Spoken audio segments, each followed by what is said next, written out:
Hello everybody, welcome to DotDotNews. I'm Jonathan. Chief Executive Mr. John Lee has just delivered his first policy address in the Legislative Council, and his policy address sets out the policy direction of this government in the coming year. I'm sure every one of us in Hong Kong is paying close attention, especially our Legislative Council members. Now, I'm here at the Legislative Council, and I'm going to interview different LegCo members and see what they think about the policy address. Before we begin, please remember to share, like, and subscribe our YouTube channel. Thank you. Mr. Yim, the Chief Executive Mr. John Lee has just delivered his policy address in the Legislative Council. And as one of the commercial sector's representatives, how would you evaluate his policy address? Thank you, Jonathan. I think this morning's Chief Executive's policy address is very comprehensive. It covers various topics, including the implementations of one country, two systems, education, youth development, economy, and most important, the integrations into the national development, particularly in relation to the northern metropolis development. I think it is very welcome by the society. Well, speaking of the northern metropolis, I recognize that you have moved a members' motion back in July this year on interfacing with Shenzhen and planning for joint development of the Shenzhen's Hong Kong Boundary Control Points economic belt.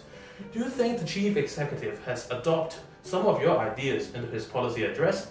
And what expectations do you have on the northern metropolis development in the coming future?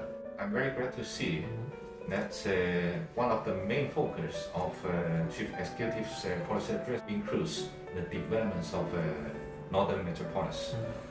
As the new driving force for Hong Kong's future development, we believe that northern metropolis will become one of the main parts for Hong Kong to integrate into the Greater Bay Area. In such regards, areas alongside the Shenzhen River, as well as the other ports economic belt will play the crucial role. And in coming days, we expect that both Hong Kong and Shenzhen governments can join task forces which already set up to further enhance the cooperation work to implement the Shenzhen Hong Kong's boundary control points economic belt development. So Dominic, our Chief Executive Mr. John Lee has just delivered his first policy address in the Legislative Council. And as a legislator from the geographical constituencies, how would you overall evaluate his policy address? I think this policy address has been a good one. I think in terms of the amount of time, in previous policy address, they usually spend around 2 hours. But then this one, he actually took like 3 hours to finish his complete address. That comes to show you that there are a lot more contents in the address. Well, I know that you have moved a members' motion back in May this year on reforming the civil service system to enhance government effectiveness. And in the policy address, our Chief Executive particularly pointed out that his government is intent to further improve governance by strengthening the civil service management system. Yes. Do you think that the Chief Executive has adopted some of your ideas into his policy address? And in terms of policy execution, what expectation do you have in the coming future? Yeah, we're very happy that the Chief Executive adopted our the suggestions that we put forth in the motion that we moved in the Legislative Council earlier this year. And particularly, if we take a look at the policy address, the Chief Executive is well aware that the current civil service system needs to be revamped, and particularly they have to reward those performers, and then for those civil servants who are underperforming, they'll have to have some consequences, right? So in terms of rewarding those top performers, they are planning to launch this Chief Executive Award for exemplary performance, which is, I think, is a great move. And as well, they're going to provide those possible officers with who have potential, commitment, and outstanding performance, and provide them with more training and advancement opportunities. The Chief Executive also mentioned they're going to have strengthened supervision. So if for a prolonged period of time they're still not performing up to par, then what's going to happen is that they may be terminated. And if substandard performance persists, right? So they're also going to have a disciplinary mechanism in recent years, we see a lot of civil servants engaged in activities that are jeopardizing our society and jeopardizing government in general. So a lot of these measures have to do with those. So the government has to take disciplinary action on these people. So I think in general, and with these also comes civil servant college. So increased training and let them know more about our country, more about basic law, know about our country's constitution. I think all of these are definitely great moves that the government is taking, and so I'm very happy with this policy address right here. Okay, so Eunice, our Chief Executive, Mr. John Lee, has just delivered his first policy address in the Legislative Council. And as a legislator from the Election Committee, how would you overall evaluate his policy address? I think this policy address is a very special one compared to the previous one. So I think it is a very concrete policy address, including how are we going to attract talents, how are we going to nurture talents from everywhere, not just from the mainland and also from the outside world. How are we going to cope with the outside challenge? I think we can have a pool of talents in Hong Kong. I think this is one of the key, the special feature of the policy address for this year. I see. So in terms of policy execution, right? So what expectation do you have from this government in the coming future? I think everyone have a very high expectation for John Lee because now we have a very concrete action plan, and of course the next question will be how are we going to take out all this action and how are we going to carry out and whether we can carry out on time. Because if you set out all the deliverables here and we as a legislator, I think it's our job or it's our duty to monitor the government. We can take advantage of Hong Kong's as a common law system, and also as a professional myself, we also want to give out our talent or give out our time and to give it back to the society. So I think everyone has a very high expectation. Surely we have high expectations on Mr. John Lee as well. So Judy, our Chief Executive, Mr. John Lee, has just delivered his first policy address in the Legislative Council, and as a legislator from the Election Committee, how would you overall evaluate his policy address? Well, first of all, it was very long because the last, I remember the last policy address I attended to, it was roughly about 1 hour and a half, and John's policy address, it was twice the time, double the time. So it took him almost 3 hours to deliver all his ideas, and of course the overall feeling for me was really much greater than my expectation, and I'm actually quite thankful is that John has really listened to.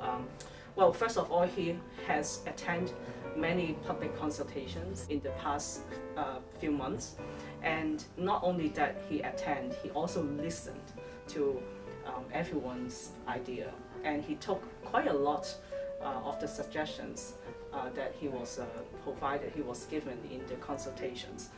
Every item in the his policy address is saying chatting a brighter tomorrow for Hong Kong, and when you look into the details, he doesn't only address to the growth for Hong Kong, the economics, or any bigger subject. He also attend to very detailed subject that is related to people in their daily life.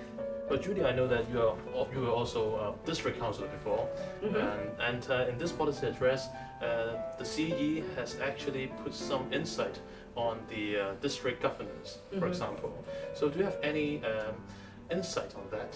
Particularly the Yes, well, Jonathan, I have been serving the Southern District for a little bit over 6 years in the District Council. He actually mentioned quite a few ideas regarding the Southern District.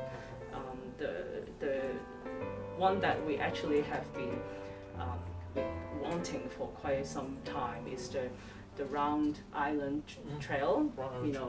So we have asked the government to study the possibility to connecting our southern district trails to central. So in that way, we can go all the way from southern district and round the island to Taiwan. And today we have it. Okay, much more convenient Yes, for residents. today we have it. So it was quite a surprise for me that is finally is happening. So that is the first thing for Southern District. And then the second surprise for me was that we talk a lot about the community care team. I'm happy to learn that the Southern District and also the Kwaichung District are going to be the first two out of the 18 districts to start to operate community care teams. So this is going to be huge for our district, and I'm sure we will do a good show. That is the reason why setting up a KPI is very important. The efficiency is very important. And people do actually enjoy the results of the government. KPI is another thing that we need to give John Lee a big credit, because when you listen to his policy address, you realize that he does set out a timeline target for every item. Like I want to achieve this, like by how many percent in the first 3 years, and then how many percent in the next 3 years. He has his vision really solid. So I think that his team, his administrations, they have a lot of work to do to reach his KPIs. I'm sure his administration will deliver good governance. So Joephy, our Chief Executive Mr. John Lee has just delivered his first policy address in the Legislative Council. And as a legislator from the geographical constituencies, how would you overall evaluate his policy address? As the first policy address from Mr. John Lee, I think it gives a very refreshing outlook and a promising future for people from all walks of life, for the youth as well as for the elderly. As President Xi said in the 1st of July important speech, there are 4 musts and 4 hopes, and I think the new government has integrated Mr. President Xi's important speech into the new policy address. For us, the implementation is the key, and we can see that from the new policy address. It has a clear roadmap, as well as 110 key performance indexes in the appendix. So as legislator, we can clearly monitor the implementation of the new policy address, and which is what we're going to do in the Legislative Council. May I ask, what expectation do you have on the cultural development in the coming future? So I urge 4 important steps to be taken by the government. First of all, it's the promotion of arts and cultures into the community. And secondly, it's the support for our local talents. Thirdly, we have to foster Hong Kong as the prime destination for major and international events. And fourthly and lastly, we have to commercialize arts and culture so that young people would have more career opportunities. And I'm happy to learn from the new policy address that the CEU has responded to my advocacy with a new Greater Bay Area Cultural and Arts Festival, as well as setting up some new cultural commissions to follow up. And most importantly, I think it's the 10-year development blueprint for arts and cultural facilities. So young people will have more platforms to pursue their career aspiration, to develop their lifelong career in that field. It's definitely one of the soft ways for Hong Kong people, especially the young people, to tell the Hong Kong story and to export our Chinese cultural values.